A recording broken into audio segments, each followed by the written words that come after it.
Sir, राजकीय नेते तुमच्याकडे भेटण्यासाठी येत आहेत. असे जे नेते आहेत ते सर्वाधिक जास्त राज्यात चर्चेत आहेत. बाबाजानी दुर्राणी यांनी अजित पवारांचा हात सोडला, काकांचा धरला. त्यानंतर राजू शेट्टीची निवडणूक लढायचं म्हणतायत, ते सुद्धा तुमच्या भेटीला आले. आणि अब्दुल सत्तार ज्यांनी एक इशारा दिला होता आणि त्यानंतर त्यांना पालकमंत्रीपद दिलं, ते सुद्धा भेटीला आले. नेमकं असं काय आहे तुमच्याकडे की सर्वच तुम्हाला येत आहेत आणि भेटतायत? नाही, तसं काही नाही आहे. मित्रता असते. हे तीन जे नेते त्यांचं नाव तुम्ही काढलेले आहे. आमचे अनेक वर्षाचे संबंध आहे. वेगवेगळ्या पार्टीमध्ये असूनसुद्धा आपण आपली मित्रता जपायला पाहिजे.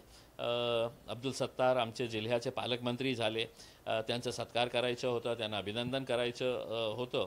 ते तिथून जात होते. मी म्हटलं की मला यायचं आहे. ते म्हटलं की मी तिथूनच जात आहे, की तुमच्या घरी येतो चहा प्यायला. तर चहा पिण्यासाठी आले होते. बाबाजानी दुर्राणी आमचे त्यांचे मुलगे आमचे सगळे वैयक्तिक मित्र आहे. आणि राजू शेट्टी साहेब जेव्हा आले तर नक्की एक आज जी महाराष्ट्राची जी परिस्थिती आहे, सगळ्यात जास्त हैराण परेशान कोणी असेल तर या राज्याचा शेतकरी आहे. आणि एका प्रामाणिक शेतकरी नेत्याला कसा प्रकारे पराभव पत्करावा लागता याचं प्रमुख उदाहरण म्हणजे राजू शेट्टी साहेब. कोणालाही विश्वास बसत नाही होतं की राजू शेट्टी साहेबांचा पराभव होऊ शकेल. पण अल्टिमेटली सगळ्यांना माहीत आहे महाराष्ट्रामध्ये जे निकाल आले ते सगळं जाती, धर्म आणि पैशाच्या आधारावर आले होते. तर त्याच्यानंतर पराभव झाल्यानंतर त्यांचे समर्थक त्यांनासुद्धा असं वाटलं की आपण एक नवीन समीकरण तयार करू, नवीन अलायन्स, नवीन थर्ड फोर्स एक तयार करू. तर त्याच्या संबंधितही त्यांनी सांगितलं. मी होकार दिलं. मी म्हटलं की अलायन्स होऊ किंवा नाही हो, माझी एक इच्छा आहे की तुमच्यासारख्या लोकांनी विधानसभेमध्ये जायला पाहिजे आणि तुम्हाला मदत करण्यास तयार आहे. आणि उद्या समजा काही अलायन्सचा निर्णय होतील तर आम्हीही त्याच्यामध्ये सामील होण्यास इच्छुक असणार आहे. राजू शेट्टी सुद्धा अशा काही संघटनांना, पक्षांना सोबत पाहत आहे की जे खरंच समाज सेवेमध्ये आगळे आहेत. त्याविषयी काही चर्चा झाली का? तुम्हाला सोबत घेतात का? चर्चा खूप झाली. आणि त्यांचे सोबत जे कार्यकर्ते आले होते, त्यांचे पदाधिकारी जे होते, त्यांचीही इच्छा आहे की काहीतरी एक नवीन प्रयोग करायला पाहिजे महाराष्ट्रामध्ये. कारण लोकांचा विश्वास जे प्रस्थापित नेते आणि पॉलिटिकल पार्टीज आहे त्यांच्यावर संपलेला आहे. तर अशा प्रकारचे फोर्सेस एकत्र आले आणि एक कॉमन मिनिमम प्रोग्राम तयार झाला आणि सगळे लोक एकमेकांना ॲकॉमोडेट करण्यास तयार असेल. नाहीतर कोणीतरी उठणार आणि सांगणार की मला 200 सीट्स देणार का, तर ते फिसकटणार, ते होणार नाही. तर इनिशियल आहे. आता माझे बेस्ट विशेस आहे राजू शेट्टी साहेबांना की ते जे प्रयत्न करत आहे त्याच्यामध्ये त्यांना सक्सेस मिळालं तर आमचीही इच्छा असेल त्यांच्यासोबत जाण्यासाठी. बाबाजानी दुर्राणी जेव्हा अजित पवार यांच्यासोबत गेले होते तर बरेच जणांनी असं सांगितलं होतं की तुम्ही त्यांच्यासोबत जाऊ नका. एवढंच काय, तो उलेमा असतील किंवा समाज बांधव असतील, समाजातील लोक म्हटले की तुम्ही तिकडे जाऊ नका, तिकडच्या वेळी तुम्ही इकडे जा, म्हणजे शरद पवारांकडे जा. तुम्हाला असं वाटतंय का जी सत्तेमध्ये असणारा पक्ष आहे, समाज त्यावर एवढा तिरस्कार करतोय?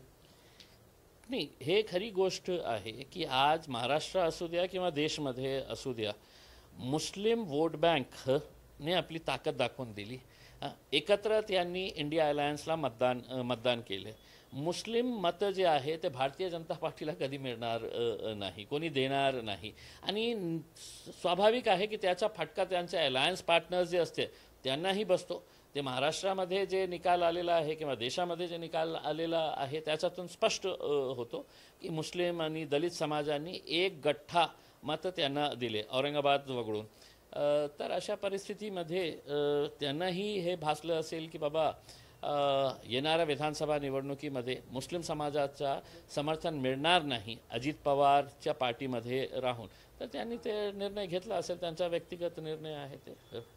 राहुल गांधी बऱ्याचदा संसदेत यायचे, तुम्ही सुद्धा त्या वेळेसोबत असाल, तर असं काही तुम्हाला वाटलं की राहुल गांधी चरस किंवा गांजा, ड्रग्ज घेऊन येत होते? कारण असं कंगना राणावत म्हणतात की ते चरस, गांजा घेऊन त्या ठिकाणी भाषण करतात, वक्तव्य करतात. सगळ्यात जास्त हे जे कारोबार चालतं ना नशेचा, ते हिमाचलमध्ये चालतं. आणि कंगना रनौत जे आहे ना, ते तिकडची खासदार आहे.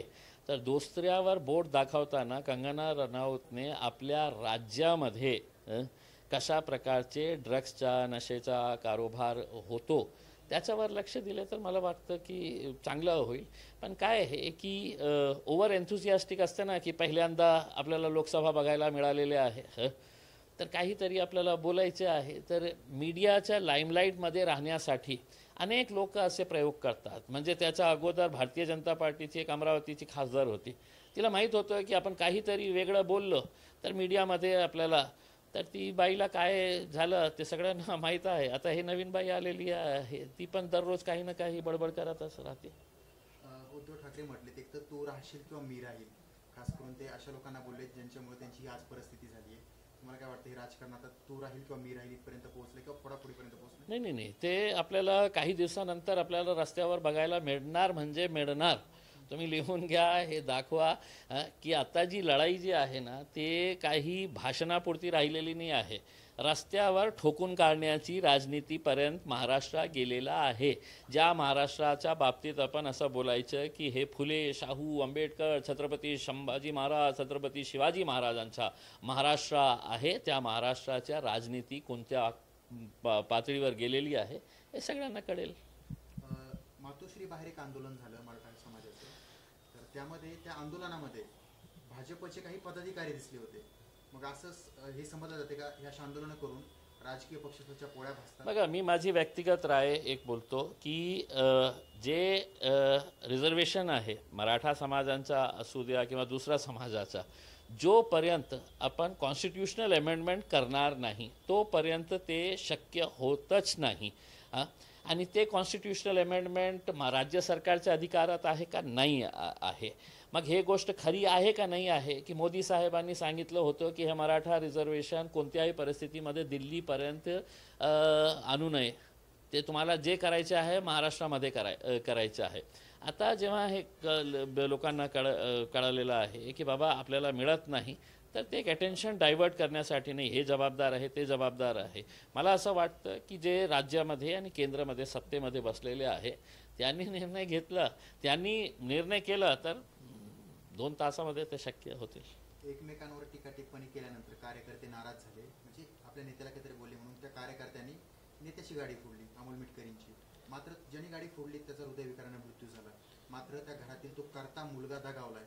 नेत्यांचा दुर्दैव आहे. म्हणजे अशा प्रकारचे जे चिथावणीखोर भाषणं करणारे जे नेते आहे ते तर AC मध्ये बसलेले असेल आणि त्यांचे कार्यकर्त्यांचं काय हाल झालेला आहे हे आपल्याला माहीत आहे. आणि हे जे तोडफोड आणि गाडीला फोडलं हे मला असं वाटतं की हे फक्त ट्रेलर आहे. आता पूर्ण पिक्चर आपल्याला काही दिवसामध्ये आपल्याला बघायला मिळणारच आहे. हे पार्टीच्या कार्यकर्त्यांनी त्यांना फोडलं, त्यांनी कोणाला तिसऱ्याला फोडलं, हे आपल्याला सगळं काही बघायला मिळणार आहे. त्याच्यामध्ये काहीही किंतु परंतु नाही. जरांगे पाटील आता काही दिवसांमध्ये निवडणूक लढवण्याचा इशारा दिला, त्यांनी कामाला लागा असं कार्यकर्त्यांना सांगितलं. तर तुम्हाला असं वाटतंय का की आपण जाऊन बोलावं त्यांना, म्हणजे आगामी दिवसांमध्ये तुम्ही सुद्धा आणि जरांगे पाटील दोघांनी मिळून जर निवडणुका लढल्या, जागा लढवल्या, यश मिळू शकतं आणि त्याचा फायदा ही दोन्ही समाजाला होईल, कारण मुस्लिम आरक्षणाचा प्रश्न ते घेत आहेत. काय आहे की आपण जातीच्या आधारावर इलेक्शन लढायला सुरुवात केली तर हे देश, हे राज्य कुठे जाणार मला माहीत नाही आहे. आपण सगळ्यांना सोबत घेऊन राजनीतीमध्ये राहिलं आणि सगळ्यांच्या बाबतीत विचार केला तर मला वाटतं की हे चांगलं प्रयोग असणार आहे. नाहीतर फक्त असा की OBC, मुस्लिम, दलित, मराठा, मुस्लिम, दलित असं न करता आपण सगळे समाजामध्ये चांगले चांगले लोक आहे, सगळ्यांना संधी आपण दिली तर मला असं वाटतं ते चांगलं प्रयोग होणार आहे.